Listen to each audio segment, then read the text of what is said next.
We welcome you to this online Sunday service of the second week of this month of May. इस दूसरे में कि महीने के अंदर ऑनलाइन सर्विस में सभी को स्वागत करते हैं। आप जानते हैं इस वक्त परमेश्वर की आराधना मिलकर कर सके। आइए हम प्रार्थना करें। महान परमेश्वर, एक और बार तेरे चरणों में मानते हैं, एक जीवन को तेरे हाथ में सौंपते हैं। तेरे उपस्थिति हर एक जीवन को छू सके। आशीष और बरकत हम आपसे चाहते हैं। अनुग्रह से हम सभी को भर दे, आशीष कर। यीशु के नाम से इस प्रार्थना को मांगते हैं, आमीन।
हमारे जीवन सब कुछ छू ले। तेरी जैसा कौन है जो हमारे जीवन में भला करे। तेरी नाम की महिमा और अनुग्रह होकर भेज सके। आपकी उपस्थिति में बढ़कर हम मिलकर तेरी स्तुति तेरी प्रशंसा कर सके। आप हमारे बीच में है प्रभु जी। You are in the midst of us. From the depth of our hearts, we just want to give you praises, Lord, and honor and worship unto your holy presence. We thank you.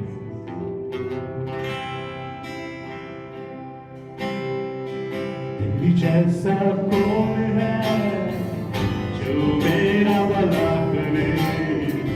तेरा भरोसा सिर्फ तुझ पर प्रभु। तेरी जैसा कौन है जो मेरा भला करे। मेरा भरोसा सिर्फ तुझ पर प्रभु। मेरे जीवन का स्वामी आधार बना तू प्रभु जी। तू नहीं तो मेरा जीवन व्यर्थ हो जाएगा। मेरे जीवन का स्वामी आधार बना तू प्रभु जी। तू नहीं तो मेरा जीवन व्यर्थ हो जाएगा।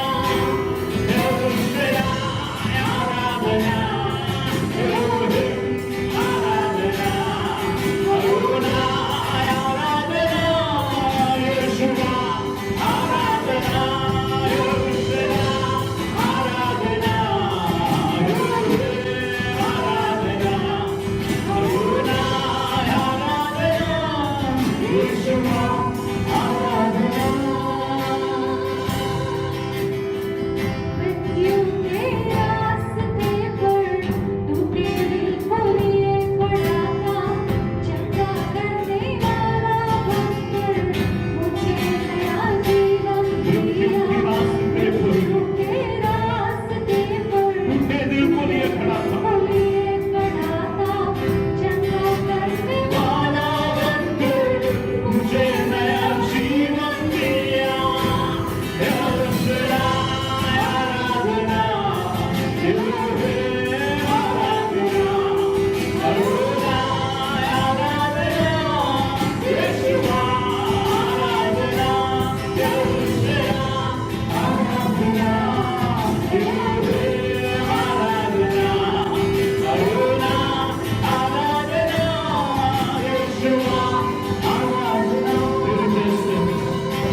मेरे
परमेश्वर। प्रभु पिता परमेश्वर हमारी आराधना प्रभु आपको भाने पाए पिता परमेश्वर, प्रभु आपको ग्रहण योग होने पाए पिता परमेश्वर। प्रभु हम धन्यवाद करते हैं पिता परमेश्वर, हमारे जीवनों को पिता परमेश्वर आप भर दे पिता परमेश्वर अपनी उपस्थिति से प्रभु, हमारे जीवन को पिता परमेश्वर आप अपनी महिमा से भर दे पिता परमेश्वर, ताकि हम प्रभु आपकी उपस्थिति में निरंतर हम बढ़ते जा सके प्रभु। तो हमारी सहायता कीजिए पिता परमेश्वर। आपका धन्यवाद करते हैं प्रभु, आगे के संपूर्ण समय को हम तेरे हाथों में रखते हैं प्रभु। इस सभा को पिता परमेश्वर आप आशीषमय बनाइए पिता, आपका धन्यवाद करते हैं। सारा आदर और महिमा आप ही को देते हैं, यीशु मसीह के नाम से इस प्रार्थना को मांगते हैं।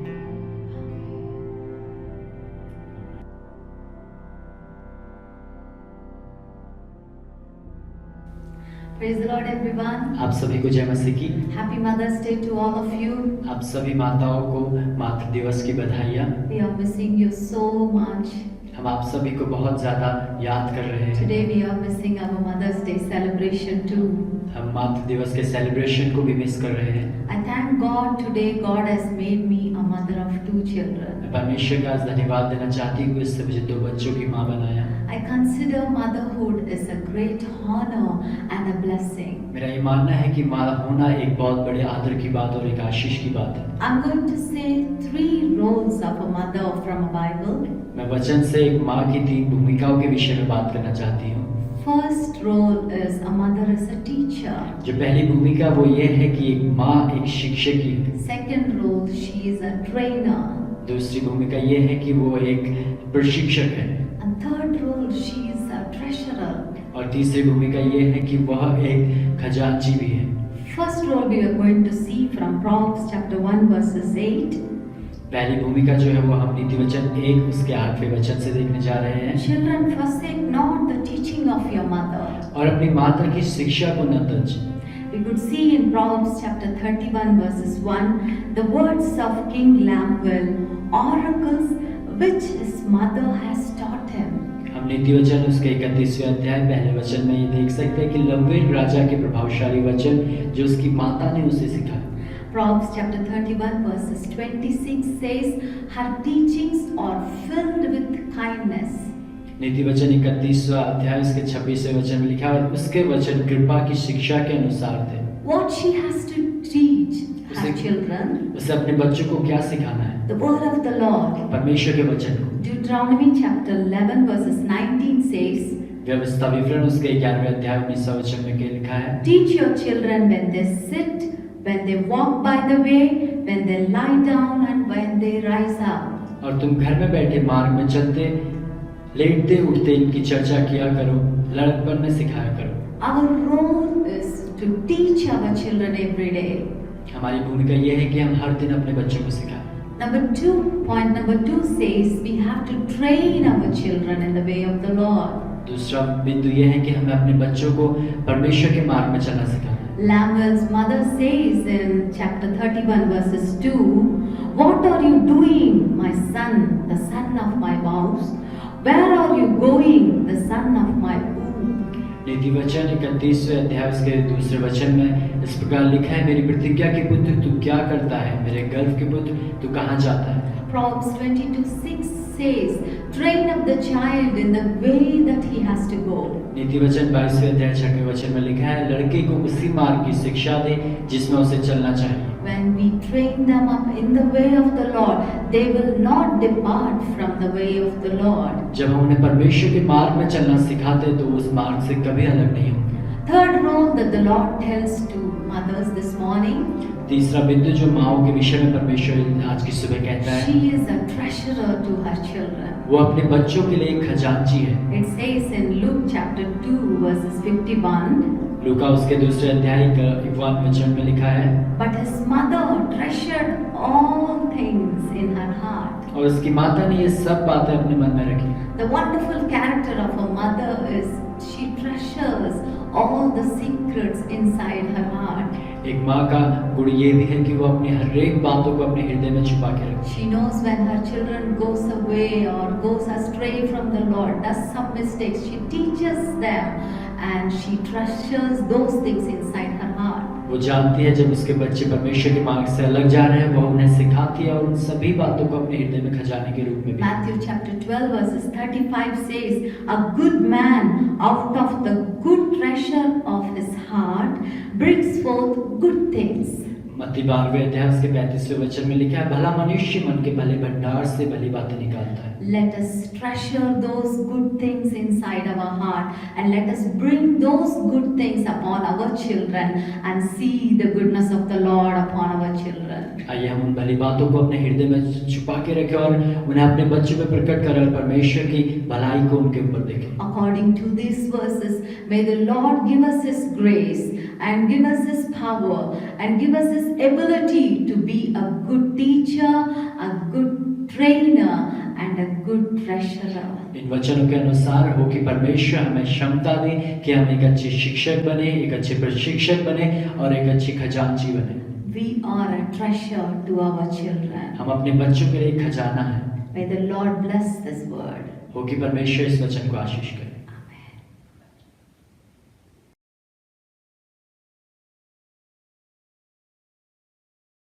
Before we enter into the Word of God, we want to give an opportunity for you to give unto the Lord. इससे पहले खुदा की वचन के अंदर हम जाएं, हम आप लोगों के लिए अवसर देना चाहते हैं खुदा के लिए अपने दशमांश को, भेंट को खुदा के लिए दे सके। कुछ एक आयत को हम पढ़ेंगे और परमेश्वर हमारे जीवन में इन आयत के अनुसार उत्साहित कर सके और खुदा के लिए अपने कार्य की ओर हम बढ़ते जा सके। व्यवस्था वर्णन उसके 12 अध्याय उसका 13 और 14 आयत को हम पढ़ेंगे। और सावधान रहना कि तू अपने होम बलियों को हर एक स्थान पर जो देखने में आए ना चढ़ाना, परंतु जो स्थान तेरे किसी गोत्र में यहोवा चुन ले वही अपने होम बलियों को चढ़ाया करना, और जिस जिस काम की आज्ञा मैं तुझको सुनाता हूँ वही उसको किया करना। You are not to offer your sacrifices wherever you choose. You must offer them only in that one place that the Lord will choose in the territory of one of your tribes. Only there are you to offer your sacrifices that ought to be burnt and do all that other things that I have commanded you. इस वचन में हम देख सकते हैं, हम सब जगह नहीं दे सकते। जिस जगह में परमेश्वर ने आपके जीवन को निर्माण किया, जिस कलीसिया में परमेश्वर ने आपके जीवन को बोया और वहीं पर आपके जीवन को दे सके, रख सके और वहीं पर ही खुदा की दशमांश को परमेश्वर की उपस्थिति में हर एक उठने वाला भेंट को दे सके करके यहाँ पर लिखा है। I would encourage you, you are called according to Psalms 92 verses 13, he who is planted in the house of the Lord will flourish. जो परमेश्वर की भटका के अंदर बोया गया, इस वचन को हम पढ़ेंगे वचन संहिता 92 उसकी 13 आयत।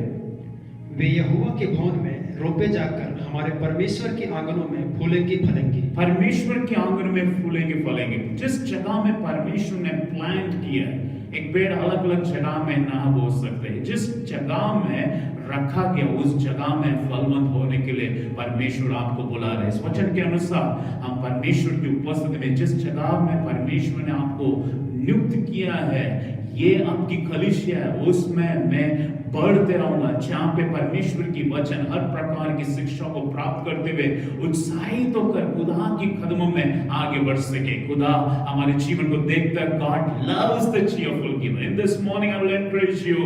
You can see in the screen how you can give to the Lord. Bank की डिटेल्स के बारे में आप देख सकते हैं और ऑनलाइन देख सकते हैं, और या तो आप अलग करके रख सके ताकि जब हम एकत्रित होंगे फिर से हम दे सके, या आपको देने के लिए आप आना चाहते हैं परमेश्वर की उपस्थिति में हर प्रकार की दशमांश और हर एक पेड़ को खुदा की उपस्थिति में दे सके और हम परमेश्वर के नाम को ऊंचे पर उठाते हुए हम आ सके और बढ़ते जाए। मैं प्रार्थना करूंगा, God, I pray that you will bless each and everyone who are giving unto the Lord. Bless them abundantly with all of your blessings according to your word. In Jesus' name we pray. Amen.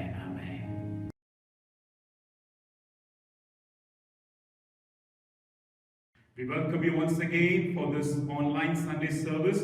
Today is a very special day. Without this day, we will not be here standing. In this Mother's Day, we wish every mother a blessing from the Lord, of the Lord, and may you be a blessed mother. आज का दिन एक माँ को हम wish करना चाहते, परमेश्वर आप सबको आशीष करे. God fulfill the desires and may you be a blessing to many people, and may God fulfill His promises in this year. Today, my word which God has put in my life, what and where is your search to satisfy yourself? आपकी खोज अपने आप को तृप्त करने के लिए कहां पे है करके हम आज का दिन देखने पाए, और हम बाइबल में से इस बात को हम देखने पाए. यूहन्ना उसका 4 से पूरा अध्याय को हम देखने पाए. कुछ आयत को हम देखेंगे, 3 और 4 वचन को हम देखेंगे. तब वह यहूदिया को छोड़कर फिर गलील को चला और उसको सामरिया से होकर जाना अवश्य था. It is necessary for him to go through Samaria. Usually, the Jews don't go through Samaria. They go the way around Samaria because the Jews had no ties with Samaritans. But Jesus has purpose to bless a person and to make her a blessing. Every religion, every ways, whatever the moral laws of this nation of the world teach us so that we can be good people. But here we can see Jesus himself coming in search of our life. एक व्यक्ति खुद आ रहा है हमारे जीवन को आशीर्वाद देने के लिए. जो भी गुरु है वो हमारे जीवन में आता है हमारे जीवन को आशीर्वाद देने के लिए, हमसे आशीष को पाने के लिए. लेकिन हमारे जीवन में यहाँ पर यीशु खुद इस जगह में होते हुए जा रहा है ताकि इस जगह में एक व्यक्ति को आशीर्वाद दे सके और इस जीवन के द्वारा बहुत आय से आशीष कर सके. Let me say it one more time. The religions and the ways, it makes people to come to them so that when they come, when they do so many things, they can be a blessing. But here, the Father and Jesus comes to our life and He wants to bless our life. और हमारा परमेश्वर आज हमारा पास आ रहा है हमारे जीवन को आशीर्वाद देने के लिए. आज हम इस बात की ओर हम बढ़ते हुए जा सके. You may be hearing wherever in this morning, but I just want to point out whatever situation, whatever searching your life, God bless you so that you can find the secrets of life. You can find that you can be a blessing to many people. 3 बातों को मैं आपके सामने रखना चाहता हूं. पहली चीज इस अध्याय की ओर यदि मैं आगे बढ़ते हुए जाऊं, पहली चीज मैं आपको बताना चाहता हूं, Jesus coming into the crossroads of our life so that we can be touched of the Lord. यीशु मसीह हमारे जीवन की मार्ग में आकर हमारे जीवन को आशीर्वाद देना चाहते हैं. हमारे जीवन को कैसे आशीष को पा सके करके उस बात को हम देखने पाए. 5 से लेकर 7वां वचन को हम देखेंगे. इसलिए वह सुखार नामक सामरिया के एक नगर तक आया जो उस भूमि के पास है जिसे याकूब ने अपने पुत्र यूसुफ को दिया था, और याकूब का कुआं भी वही था. अतः यीशु मार्ग का थका हुआ उस कुएं पर यूं ही बैठ गया. यह बात 6 घंटे के लगभग हुई. इतने में एक सामरी स्त्री जल भरने आई. यीशु ने उससे कहा, मुझे पानी पिलाओ. मुझे पानी पिलाओ. यहाँ पर इस जगह के बारे में जरा देखे. यहाँ पर जो शब्द यूज किया गया, ये जो नाम है सिखार है, इसके अर्थ है अंतिम, सब कुछ समाप्त हो गया.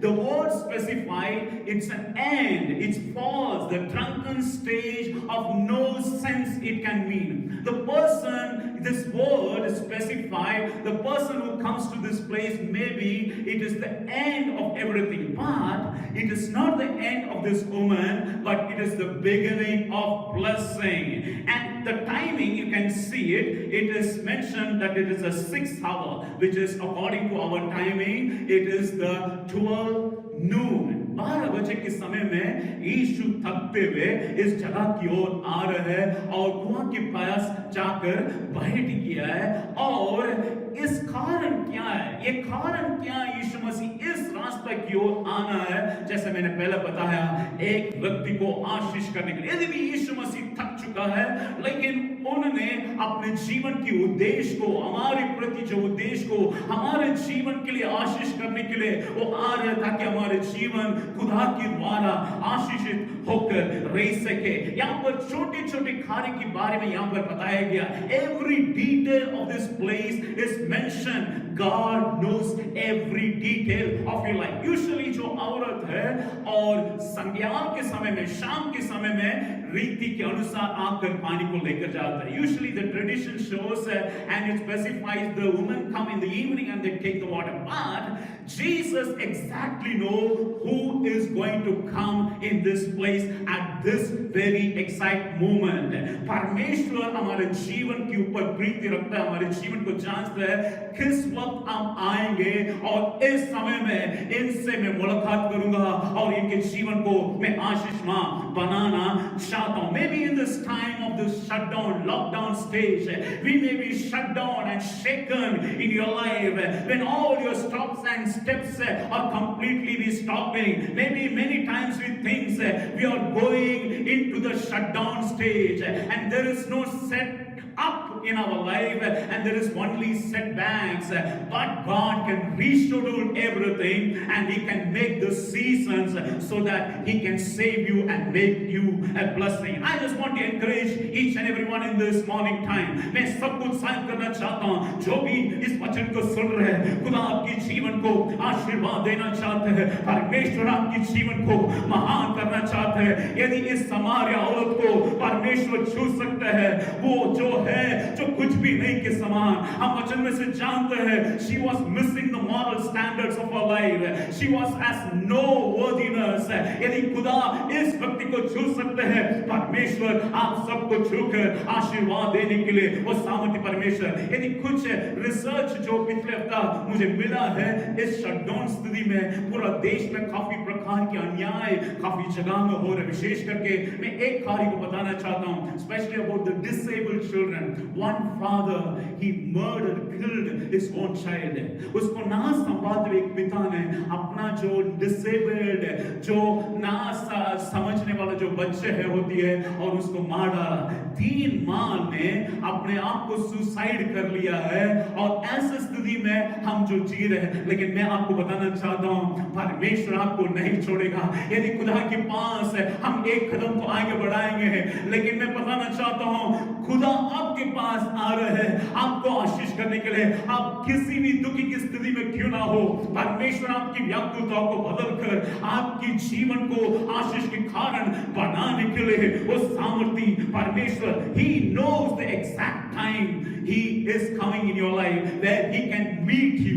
आपके जीवन के साथ मुलाकात करने के लिए खुदा आपके पास पहुंच गया है, खुदा की उपस्थिति आपके ऊपर है और आपके जीवन को जरूर आशीष करना चाहेंगे। मैं विश्वास करता हूं परमेश्वर संदेश के द्वारा आपकी जीवन की स्थिति को बदलकर, पहले जो मेरा कार्य है, जो परमेश्वर आ रहे हैं, He is coming to the crossroads of your life। Jesus is coming to the crossroads of your life। आप कहीं भी हो, किसी भी मार्ग में क्यों ना हो, किसी भी स्थिति में क्यों ना हो, यीशु मसीह आ रहे हैं आपकी मार्ग में आकर आपको मिलने के लिए। वो जानते हैं आपकी जीवन की डिटेल्स को और आपके जीवन को आशीर्वाद देना चाहते हैं। कुछ बातों को मैं अपने जीवन में बताना चाहता हूं। काफी समय से पहले हमारे जीवन में बहुत मुश्किल स्थिति में थे। एक दिन ऐसा था, शाम के समय में हमारे पास कुछ भी पैसा नहीं थे, परमेश्वर ने मेरे जीवन में डाला है और हम काफी लोगों को नहीं जानते थे उस वक्त। परमेश्वर ने कहा आप अपने भाई को लेकर बाजार की ओर जाओ और मैं आपको पूरा करूंगा, मैं आशीष को तुम्हारे जीवन दूंगा। और उस वक्त मैं गया था और अचानक एक जगह में रुक गए थे और वहां पर एक बहन जो मसीह को नहीं जानते, she is not a Christian but she comes and tells pastor मैं आपके बारे में सोच रही थी, इसी वक्त में सोचते हुए आ रहे थे, मैं आपको एक ऑफरिंग को देना चाहता हूं, आपको इसको ग्रहण करना जरूर ये करके परमेश्वर की उपस्थिति में जो मैं कहना चाहता हूं, जो आवश्यकता मेरे जीवन में उस वक्त परमेश्वर ने मेरा हमारे जीवन में पूरा किया। एक और उदाहरण को मैं आपको सामने उत्साहित करने के लिए कहना चाहता हूं। परमेश्वर हमारे जीवन के हर एक परिस्थिति को जानते हैं। एक बार मेरा वाइफ की ऑपरेशन सर्जरी हुए और एक बहन जो हमारे चर्च में थी वो उसने कहा आज डॉक्टर की फीस को यदि हम पहले दे देंगे और आपके लिए अच्छी से सब कुछ संभालेंगे। और मैंने कहा मैं जरूर पैसा लेकर आऊंगा। सुबह के वक्त में घर आया ताकि ब्रेकफास्ट को लेकर जा सके। घर आने के बाद मेरा पैसा को देखा, मेरे पास कुछ भी नहीं है, लेकिन मेरे जीवन में एक ही कार्य है, परमेश्वर मेरे जीवन को नहीं छोड़ेगा। और उस वक्त यूं ही ब्रेकफास्ट को लेकर मैं जा रहा था और उस वक्त ठीक एक जगह में एक भाई आकर मिले और वो ऐसा भाई है उनके जीवन के एक्सीडेंट के कारण किसी भी बाइक में नहीं बैठता है। और उससे बिना मतलब रिलक्टेंटली मैंने पूछा ब्रदर आप आकर मेरे बाइक में बैठ जाए, और उन्होंने उस दिन मना नहीं किया, तुरंत मेरा बाइक में बैठ गया है। मेरे अंदर कुछ बातें चल रही है, प्रभु तू यहोवा शायर है, सब कुछ आप पूरा करेंगे। मैं किसी इंसान को देखने के लिए नहीं कह रहा हूं, लेकिन परमेश्वर की ओर हमारा दृष्टि को देखे ताकि वो हमारा जरूरत को पूरा कर सके। और बाइक में थोड़ी समय सिर्फ 2 मिनट वो मेरे बाइक में बैठे और मार्केट में उतर गया। और उससे पहले उन्होंने कहा पास्टर मैं आपके लिए कुछ बात को कहना चाहता हूं, आपकी मिसेस की सारे ये जो मेडिकल जो एक्सपेंसेस है मैं पूरा करना चाहता हूं। और वो तुरंत बैंक में जाकर वापस आया, मेरे जीवन में जितना जरूरत है उससे दुगना उन्होंने दिया है। परमेश्वर की ओर यदि हम विश्वास करेंगे परमेश्वर महान करेगा। इस बात को मैं सोच रहा था यदि मैं 10 मिनट बाद जाता है और वो जरूर उस जगह से पहले वहां से अपने नौकरी की ओर चला जाता, या 10 मिनट पहले मैं चला जाता है, जरूर वो उसको मैं ना मिल पाऊंगा, हो सकता है उस वक्त वो घर से ना निकले। God is always on time. He knows which time that you will meet with him. वो जानता है किस वक्त मेरे लोगों से मैं मुलाकात करूं। इस अध्याय में यदि वचन को आप देखेंगे 49 से लेकर 53 वचन को यदि हम देखेंगे, वहां पर यीशु मसीह ठीक समय में आशीर्वाद देते हुए हमको पता लगता है। इस वचन को हम पढ़ेंगे, बहुत सुंदर। राजा के कर्मचारी ने उससे कहा हे प्रभु मेरे बालक की मृत्यु होने से पहले चल। यीशु ने उससे कहा जा तेरा पुत्र जीवित है। उस मनुष्य ने यीशु की कही हुई बात की प्रतीति की और चला गया। वह मार्ग ही में था कि उसके दास उससे आ मिले और कहने लगे तेरा लड़का जीवित है। उसने उनसे पूछा किस घड़ी वह अच्छा होने लगा? किस घड़ी वह अच्छा होने लगा? उन्होंने उससे कहा कल 7वें घंटे में उसका ज्वर उतर गया। तब पिता जान गया कि यह उसी घड़ी हुआ जिस घड़ी यीशु ने उससे कहा तेरा पुत्र जीवित है, और उसने और उसके सारे घराने ने विश्वास किया। उसी घड़ी जब यीशु ने बोला है ओ पुत्र चंगा हो गया है। Jesus is there on time. This man is coming and telling to Jesus, my son will die, please come into my house. But Jesus is not going to the house, but it says your son will live. और उसी घड़ी यीशु ने उनके जीवन में चंगाई किया। ये 7वें घंटे करके लिखा है। ये करीब 1 बजे दोपहर के समय वो व्यक्ति उसकी पुत्र चंगा हो गया। Jesus is speaking to you in this morning. You are called to be healed. Whatever condition you are in this time, God is pouring His healing force in this place. He is redeeming you from every clutches of the enemy. यीशु मसीह आपके पास आ रहे हैं इस वक्त, आपके जीवन को चंगा कर रहे हैं और इसी वक्त आपके जीवन में महसूस करने पाए। Let us believe and receive the healing touch of the Lord. He is not out of time. He is not going beyond the time. He is touching your life. आपके जीवन के पास आकर आपके जीवन को छू रहे। दूसरी बात है मैं आपके सामने रखना चाहता हूं। The second thing, the first thing I told, Jesus is coming to the crossroads of your life. The second thing, Jesus is giving a chance so that you can change your life, so that you can call to change others. आपके जीवन को बदलने के लिए एक अवसर यीशु मसीह परमेश्वर खुदावन आपके जीवन में दे रहे हैं ताकि आपके जीवन बदल जाए, ताकि आप बहुत लोगों को बदल सके। यहाँ पर इस वचन के अंदर कुछ बातों को हम देखेंगे, लेकिन 2 बातें मैं आपके सामने रखना चाहता हूं। What are you searching in your life? Where is your satisfaction? Is your satisfaction on the wrong sources of your life? दूसरी बात है, मैं कहूंगा, where and how you are made. You are a spirit being made with the soul. आपके जीवन को कैसे बनाया गया उसकी बात को भी हम देखने पाए। आज इस औरत की बारे में यदि हम देखते हैं, यह औरत थक चुके अपने जीवन में, अपने परिवार में थक चुके हैं, इनके शादी की जीवन बहुत मुश्किल स्थिति में आ चुके हैं, यह परिवार में हर प्रकार की मुश्किल स्थिति में। ये इसीलिए मैं कह सकता हूं, जो लगातार स्त्रियों ने आकर उस समय में नहीं आ रही है, हो सकता है अपने आप को छिपा कर ऐसे समय में जो कोई नहीं जाता पानी को लेने के लिए, उस वक्त वो आ रही थी और यीशु के साथ इसकी मुलाकात हो रही थी। और वचन में लिखा है, मैं कह सकता हूं, यीशु मसीह इससे पूछ रहा है, पानी मुझे दे दे। जरा सोचिए, जीवन का स्रोत यीशु मसीह अपने आप को कहते हैं, the living water Jesus, he is asking this woman। यदि जो व्यक्ति है, एक बहुत बड़ा महान व्यक्ति हमसे एक छोटा आशीष को मांग रहा है, हमारे जीवन में कैसा होता है? इस बात को जरा सोचिए। She needs her thirst to be quenched in her life. She needs the water in her life because she has been drinking all the wrong sources. उसके जीवन में हर प्रकार की अपना प्यास को बुझाने के लिए, अपने जीवन की भूख को बुझाने के लिए हर कार्य को अपनाया, लेकिन उसके जीवन में ऐसी स्थिति में आ चुके हैं और यीशु मसीह से कहते हुए आ रहे हैं, क्या आप मुझसे पानी को मांग रहे हैं? आप क्या नहीं जानते? आप कैसे मेरे से पानी को मांग रहे? यदि भी इसकी बात की खारी को यदि हम जानते हैं, वहां पर कह रहे, यहूदी होकर आप कैसे मुझसे पानी मांग रहे हैं? मैं इसको बताना चाहता हूं, एक भी वचन यूं ही नहीं लिखा है बाइबल में। Not even one word is written just like that. I just want to tell, she is thirsty. How can you ask me to quench your thirst? उसके जीवन में आगे की वचन को यदि हम देखते हैं, she is not quenched in her thirst, उसकी प्यास नहीं बुझाया गया। और यीशु मसीह से कह रहे हैं, मेरा प्यास कभी भी और प्यासा ना होते हुए ऐसा जल मेरे जीवन में पिला दे। और यीशु मसीह आकर उसको कह रहे हैं, तू अपने पति को लेकर आओ। यहाँ पर उसके जीवन में सच को बोल रही है, मेरे पास कोई पति नहीं। यीशु ने कहा, तू 5 बार तेरा शादी हो चुके, अब ऐसे व्यक्ति के साथ बिना शादी तू जी रहे। Today you may be in the same condition in your life. You may be vexed up. I am not worthy. I am not worthy to give somebody a drink.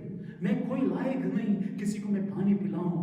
ये व्यक्ति कैसे मुझसे पानी मांग रहा है? मेरा प्यास ही खुद नहीं बुझ गया, और कैसे मैं किसी को आशीष कैसे मैं दे सकता हूं? ये अपने लिए पानी लेकर आ रहे थे।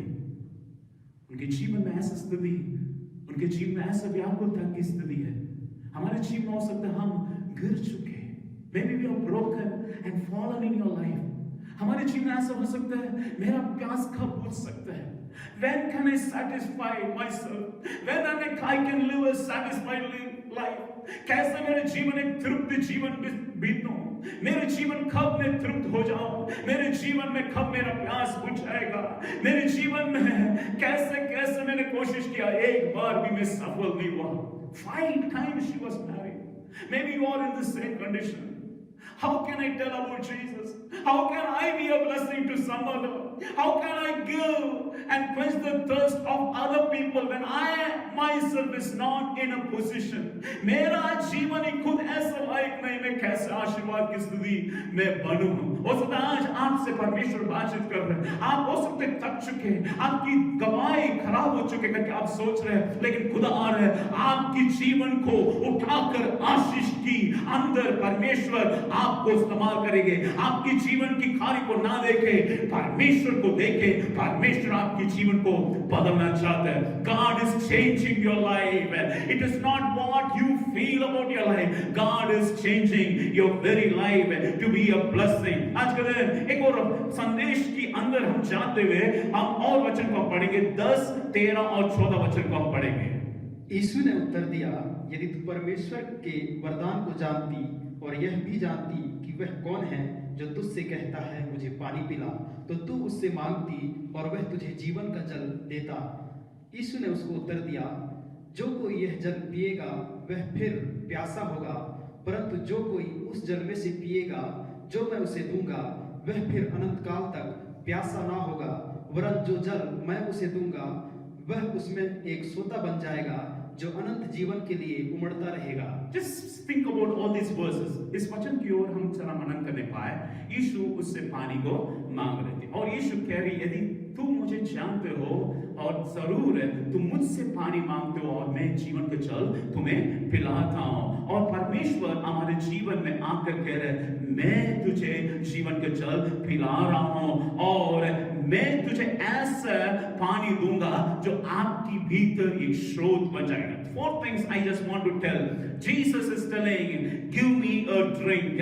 Jesus is telling, he is the gift of God. Romeo उसका 5वां अध्याय उसका 15 वचन यदि आप पढ़ते वहां पर इस बात की घोषणा कर रखा, यीशु मसीह खुद एक दान के रूप में हमारे जीवन की हर प्रकार के अपराधों को मिटाकर हमारे जीवन में अनुग्रह को देने के लिए वो सामर्थी परमेश्वर। और वो कहते हैं, and Jesus tells, I give you the living water and the living water becomes a source for mighty blessings in your life. आज हमारे जीवन में हो सकता है हम गलत स्थिति में हैं, हमारे जीवन में हम थक चुके, हम गिर चुके, लेकिन परमेश्वर आ रहे हैं हमारे जीवन में। काफी बार हम इन परिस्थिति में गूंजते हुए इसी में फंसकर हम जी रहे हैं, लेकिन परमेश्वर आ रहे हैं और कह रहे हैं, मुझसे तुम मांगो।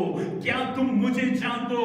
If you know me, you will ask of the living water. यीशु आकर आपसे कह रहे हैं, मैं तुझे जीवन का जल पिलाऊंगा। हो सकता है आप हर प्रकार की पानी को पी चुके, हर प्रकार की भूख को मिटाने के लिए खा चुके, लेकिन अब मैं आ गया हूं, मैं तुझे जीवन का जल देता हूं। यीशु जो जीवन की रोटी है, जीवन का जल है, यदि हम उसके पास आएंगे और हमारे जीवन की हर लालसा को पूरा करने के लिए हम लज्जा को निकाल कर वो आशीष के कारण बनाएंगे। यहाँ पर लिखा है, you will become a fountain in your life.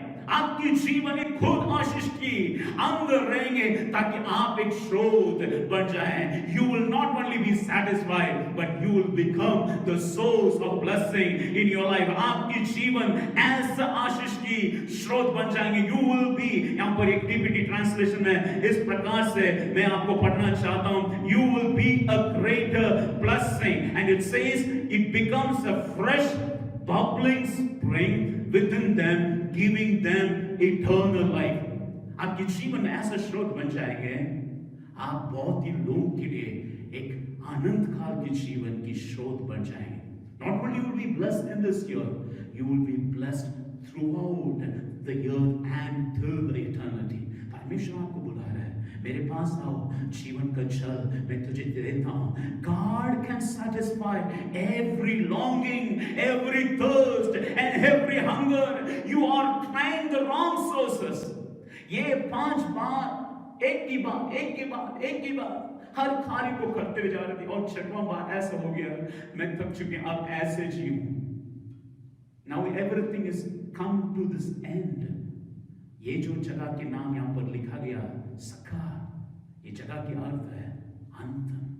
Everything is end, but here this place when they come to Jesus, it is the beginning. इस अंतिम जगह करके यदि हम सोच रहे हैं, यीशु मसीह के पास हम यदि आ चुके, परमेश्वर हमारे जीवन में एक अवसर दे रहे हैं ताकि हमारे जीवन बदल जाए। 2 बातें मैंने आपके सामने रखा। पहली चीज मैंने कहा, Jesus is coming to the crossroads in your life, and Jesus is coming. The second thing, He is giving a chance to change yourself so that there is a calling to change many people through your life. यीशु मसीह हमारे जीवन में हर प्रकार की आशीष हमारे जीवन में आकर दे सकते। यदि आप अपने जीवन को तृप्त करने के लिए काफी कोशिश कर रहे हैं, परिवार मेरे जीवन की हर प्रकार की लालसा को पूरा करेंगे, ये पारिवारिक जीवन मेरी इच्छा को पूरा कर देंगे, इस कारण लोग शादी करते हैं, लेकिन खुदा ही हमारे जीवन में सब कुछ तृप्त करते हैं।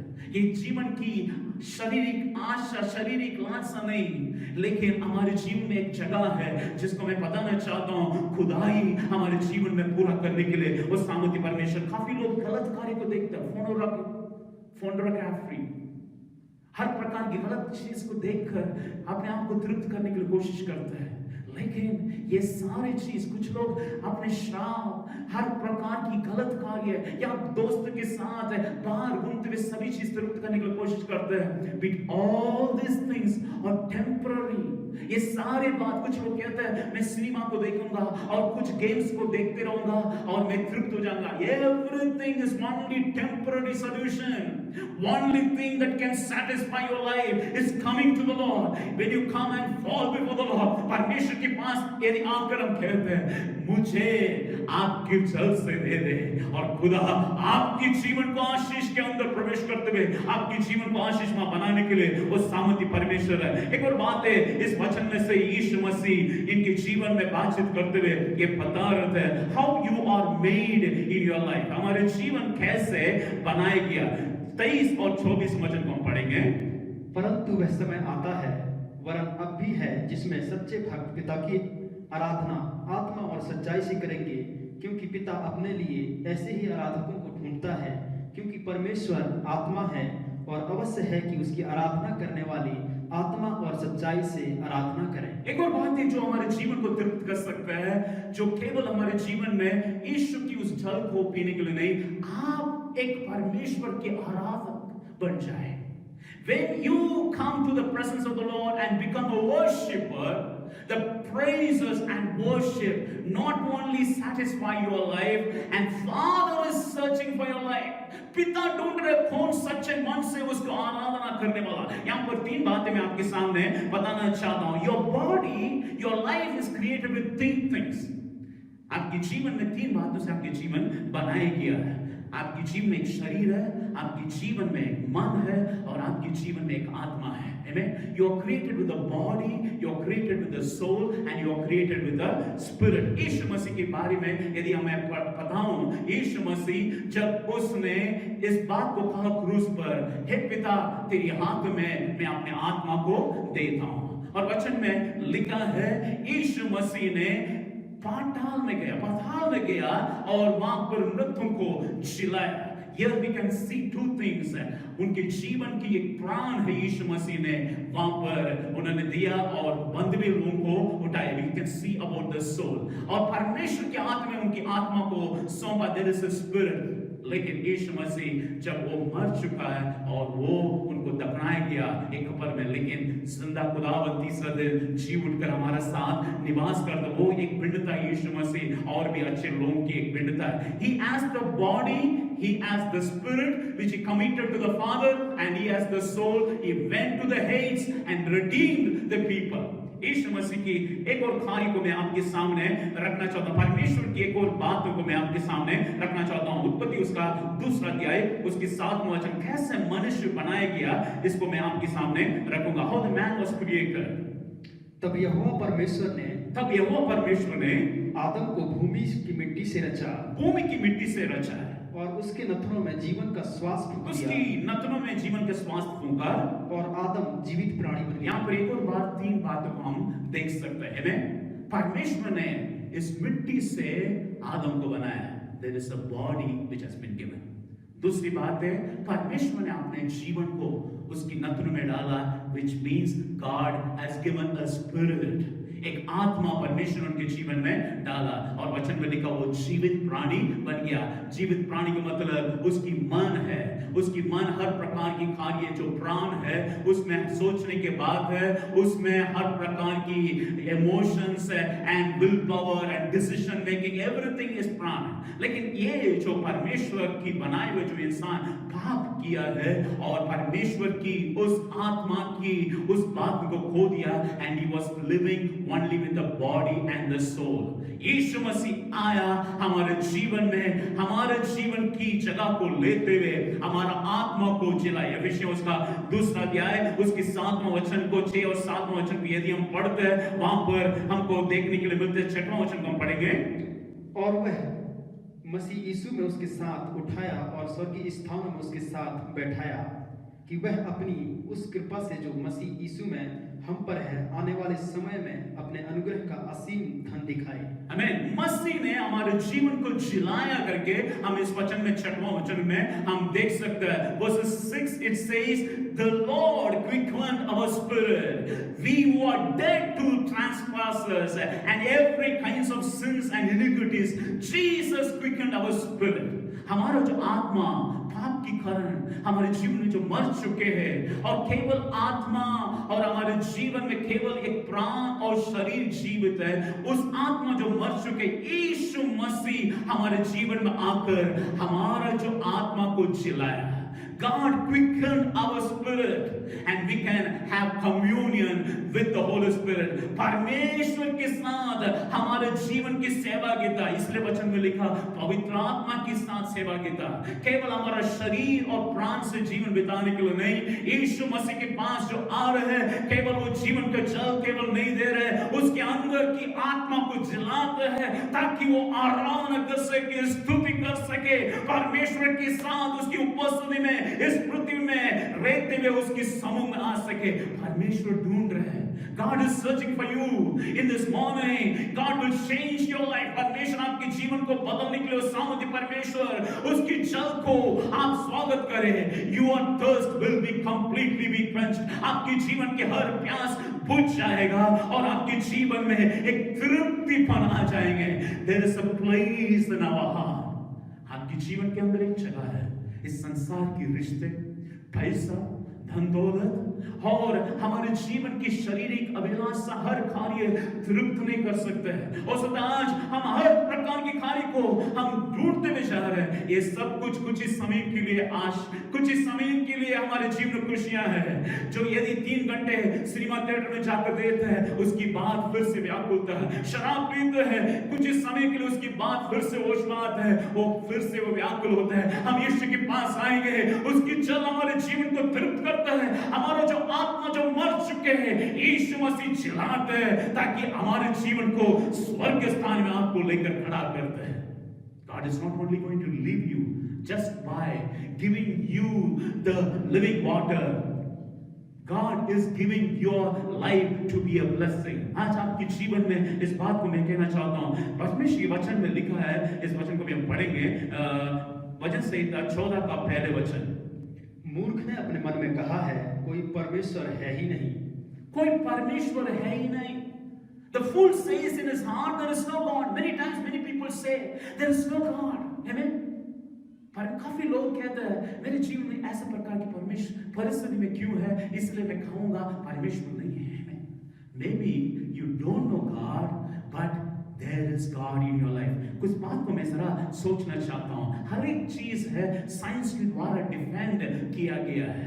ये जो एक व्यक्ति सब कुछ जान लेते करके कुछ भी बात नहीं है। Amen. There is no person who knows everything in this world. There is no person who knows all the knowledge, all the history, all the culture, all the science and all the languages. Amen. एक ही कार्य को मैं खुलासा करना चाहता हूँ। यदि इस संसार की भाषा को यदि मैं बताना चाहता हूँ, आज के समय में 7,000 भाषा बोले जाते हैं। 7,000 languages are there, and there are 31,000 of languages which is unknown. इतना भाषा है, जरा सोचिए एक व्यक्ति कितना भाषा को बोल सकता है, सुन सकता है, समझ सकता है। कुछ ही भाषा है, ज्यादा से ज्यादा लोग, मैं जानता हूं 20 भाषा हो सकते जान सकता है। Nobody has the full understanding of everything. एक व्यक्ति से पूछा गया, स्मार्ट पीपल से पूछा गया, कितना ज्ञान एक स्मार्टेस्ट पर्सन, एक स्मार्ट व्यक्ति कितना ज्ञान उसके अंदर है, और एक स्मार्ट व्यक्ति कहते हैं केवल 1%, 1% ज्ञान एक स्मार्टेस्ट पर्सन। सब ज्ञान ही करके पूरा काफी चीज को जानने वाला व्यक्ति भी 1% को वो जानता है। और एक व्यक्ति के बारे में मैं बताऊंगा, उसका नाम क्रिस्टोफर लेगन है, और वो उसका IQ लेवल बहुत ही बड़ा है, और उसको दुनिया कहता है he is the smartest person. काफी चीज जानता है, यूं ही अपने मन में काफी चीज के कंप्यूटर के जैसे काफी चीज को जानता है, लेकिन वो कहता है you can prove the existence of God, the soul and the afterlife using mathematics. वो व्यक्ति क्या कह रहा है? जीवन के बारे में एक शरीर है और एक उदार रहता है, और हमारे जीवन में एक प्राण है, और हमारे जीवन में और एक जीवन आ रहा है, अनंत काल की जीवन जो आ रहा करके उसकी बात को वो कहता है। जरा सोचिए, यदि एक ज्ञानी व्यक्ति केवल 1% जानता है, 99% he still knows। एथिस्ट अपने जीवन में कहता है मैं सब कुछ जानता हूं, इसलिए मैं कहता हूं खुदा नहीं है। वचन के अनुसार वो मूर्ख करके वचन में लिखा है। हम जो सब ज्ञान जो ज्ञानी करके जो जानता है, the smartest person even knows only 1%, he doesn't know 99%। तो उस 99% में कहीं हम कह सकते हैं मैं सब कुछ नहीं जानता हूं। जो व्यक्ति हम लोग इस अल्मोड़ा में जो जीते हैं, हम जानते इस बात को। काफी लोग इस दुनिया में हीरो डुंगरी या एंटिटी करके नहीं जानते, और वो व्यक्ति ये नहीं कह सकता है एंटिटी या हीरो डुंगरी है ही नहीं क्योंकि मैं नहीं जानता हूं। There are things that everybody do not know। इस बात को मैं कहूंगा, there are in the 99% where you can have missed reaching out to the Lord। उस 99% में एक कार्य है, परमेश्वर आपको खोज में आ रहा है। यदि उसके पास आएंगे, परमेश्वर आपको एक आशीष के कारण बनाने के लिए वो सामर्थ्य परमेश्वर है। एक व्यक्ति कह सकता है आई एम एथियस्ट करके नहीं कह सकता है। हो सकता आप कह सकता है आई एम एग्नोस्टिक, मैं सारे ज्ञान नहीं जानता हूं, लेकिन मैं इस बात को और जानना चाहता हूं। हो सकता आपके जीवन में व्याकुलता की स्थिति, मुश्किल स्थिति आपके जीवन खुदा से अलग किया, यदि हम ईश्वर के पास आ रहे, आप चाहेंगे कहीं भी है, यदि खुदा की ओर अपनी आवाज को उठाएंगे, परमेश्वर आपके जीवन को आशीष और बदलने के लिए सामर्थ्य परमेश्वर। तीसरी बात की ओर मैं आपको लेकर जाना चाहता हूं, ये हम पढ़ सकते हैं 35वां वचन, तीसरा कार्य मैं आपको बताऊंगा। 35th verse we can read। क्या तुम नहीं कहते कटनी होने में अब भी 4 महीने पड़े हैं? देखो मैं तुमसे कहता हूँ, अपनी आंखें उठाकर खेतों पर दृष्टि डालो कि वे कटनी के लिए पक चुके हैं। आमीन। कटनी होने के लिए 4 महीने और बाकी है, लेकिन यीशु मसीह कह रहे हैं तेरे आंखें उठाकर देखो, open your eyes and see. That means God can change our life into the life of consistency when you open your heart, when you open your eyes। आपकी आंखें जो बंद हो चुके हैं उसको हम यदि खोल देंगे, परमेश्वर हर आशीष आपके जीवन में देने के लिए सामर्थ्य परमेश्वर, आपकी जीवन की आंखें खुल जाए। बाइबल में एक औरत के बारे में लिखा है जो अपने बेटा मरने की स्थिति में वो अपने आप को छुपाकर उस तरफ वो अपने आप को मोड़कर वो देखना नहीं चाहती है मेरा बेटा मर जा रहा है, पानी उसके पास नहीं, लेकिन परमेश्वर से विनती कर रही थी, व्याकुल स्थिति, त्यागी हुई स्थिति, परमेश्वर से विनती किया, परमेश्वर ने उसकी आंखों को खोल दिया जिसकी नाम है जेरिया। God opened her eyes and there was the fountain, there was the water and the son began to live। यदि आपकी आंखें खुल जाएंगे, परमेश्वर की उन आशीष को आप देखने पाए। If your eyes is open, in this morning I just encourage you, maybe you are telling still there are 4 months, और भी 4 महीने हैं, ये कटनी का समय नहीं, ये आशीष का समय नहीं, ये खुदा के पास आने का समय नहीं। मैं अपने जीवन को हर प्रकार की आनंद मनाऊंगा, हर प्रकार की मैं उत्साह करते रहूंगा, मैं अपने मार्ग में चलते रहूंगा। मैं और समय जब आएंगे, जब आखिरी में खुदा के पास आऊंगा, मेरे जीवन खुदा की उपस्थिति में उस वक्त सौंपूंगा, अब मैं आनंद मनाऊंगा। हो सकता है आज के दिन आप कह रहे हैं this is not my time, this is not my time of blessing, ये खुदा के पास आने का समय नहीं, या आशीष को पाने के लिए समय नहीं। हो सकता है हम कह रहे हैं मैं आशीष को काफी पा चुका हूं, बट परमेश्वर आपके जीवन में बुला रहे हैं ताकि और आशीष और बरकत आपके जीवन में खुदा दे सके। काफी लोग अपने विश्वास की नजरों को बंद करके बैठे हैं। हम कहते हैं आप ये समय नहीं, लेकिन खुदा कह रहे हैं आप अपने आंखों को उठाकर देख ले। Open your eyes and see. If you open your eyes, you will see the blessing. You will see God can do mighty things. यदि आज के दिन हम अपने विश्वास की आंखों को खोल देंगे, परमेश्वर हमारे जीवन को कैसे आशीष और बरकत और उन्नति में बदलकर हमारे जीवन को बदलेगा. Through faith and patience we can inherit the promise of the Lord. केवल विश्वास काफी नहीं, आपके जीवन में धैर्य, धीरज, परमेश्वर आपको बुला रहा है, लेकिन उस कार्य के लिए परमेश्वर कहना चाहता है, open your eyes. Why you are closed?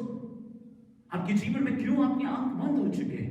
परमेश्वर के लिए आपकी आंख को खोल दे, ताकि खुदा की आशीष और बरकत को देखने पाए, ताकि हमारे जीवन में खुदा की उन विश्वास की नजरों में उन खटनी को देख सके.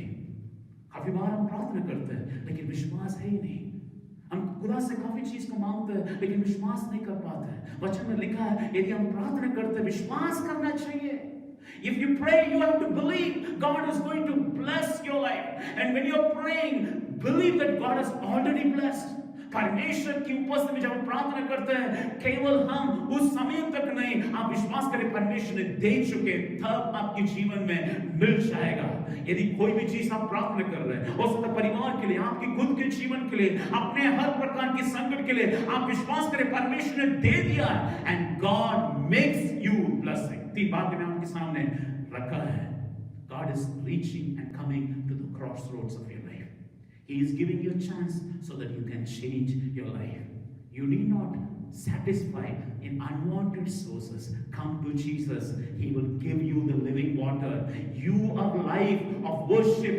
आपके जीवन की हर प्रकार की आराधना परमेश्वर के जल से पीने के कारण परमेश्वर आपके जीवन की तृप्ति को बदलकर खुदा में तृप्त होकर आपके जीवन को स्रोत बनाकर आशीष करेगा. आज आपके जीवन की नजर को खोल दे.